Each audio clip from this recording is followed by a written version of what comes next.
All right, when you hear T-Rex, what comes to mind?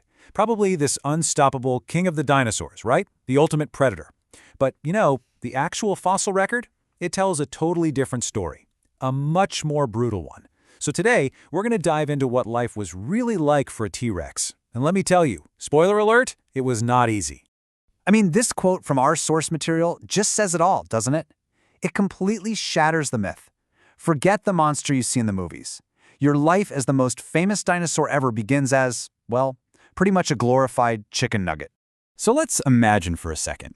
You've just hatched. It's 66 million years ago, you're in the Hell Creek floodplains, and you are a brand new Tyrannosaurus rex. Congratulations. Now, just try not to get eaten. That's your starting weight, 4 pounds. That's it. We're talking the size of a house cat. You're barely 3 feet long, and most of that is just fluff and bone. You are, in every single sense of the word, bite-sized. And at this size, literally everything wants to eat you. You've got packs of clever Dakota raptors constantly looking for a meal. Little mammals like Didelphodon, they'd be happy to crunch on you for a snack. Heck, even your own siblings might see you as competition, or worse, as a lunch. The world is just lethal, and your only move is to stay hidden and really hope your parents are close by. Okay, let's fast forward a bit. You actually survived the nursery. Good for you.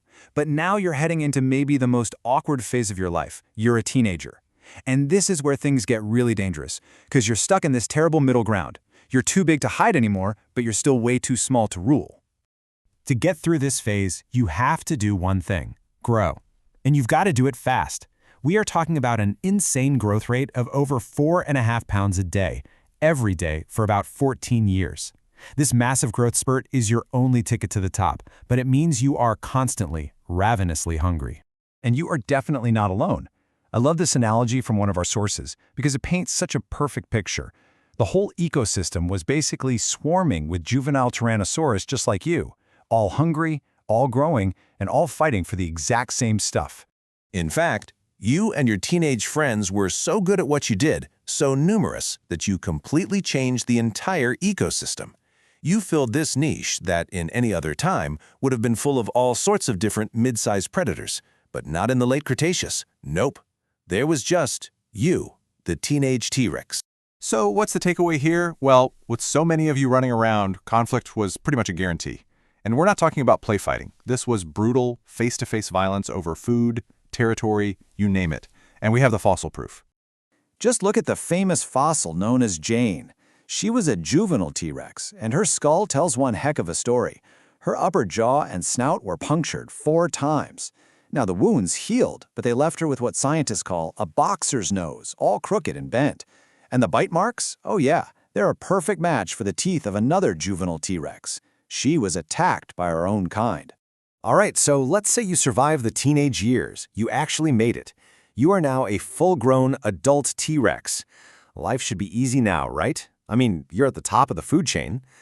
Well, the reality is the violence never ever stops. It just gets bigger. Your whole body has changed. That skinny, fast teenager is long gone. Now you are a 15,000-pound heavyweight powerhouse. You're not built for chasing anymore. You're built for crushing. Your whole game has shifted from speed to just overwhelming, bone-shattering force. And you need every single ounce of that power. Your daily life is just a constant series of high-stakes brawls. You're hunting things like Triceratops, which could easily kill you with those horns.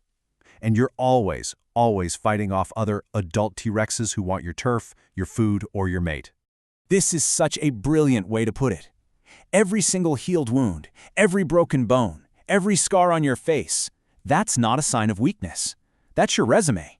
It tells every other dinosaur out there that you've fought the toughest fights and you've survived. You're a proven winner in a world that's defined by violence.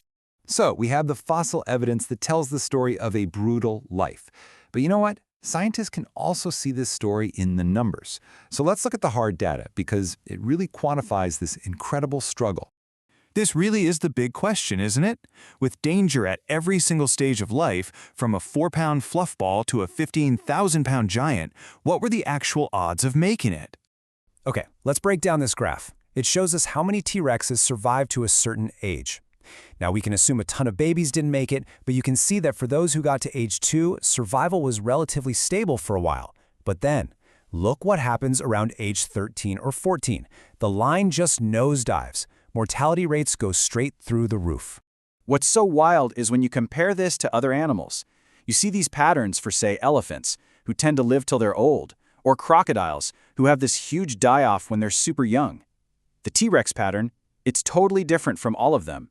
It has its own unique, violent signature. And this is it. This is the brutal bottom line the data shows us. Just 2%. Only 2 out of every 100 T-Rexes lived long enough to reach their maximum size and age. The vast majority died young, whether from predators, starvation, or violence from their own kind.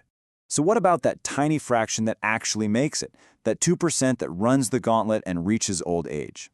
Well, for a T-Rex, even winning the game of survival doesn't mean a peaceful retirement.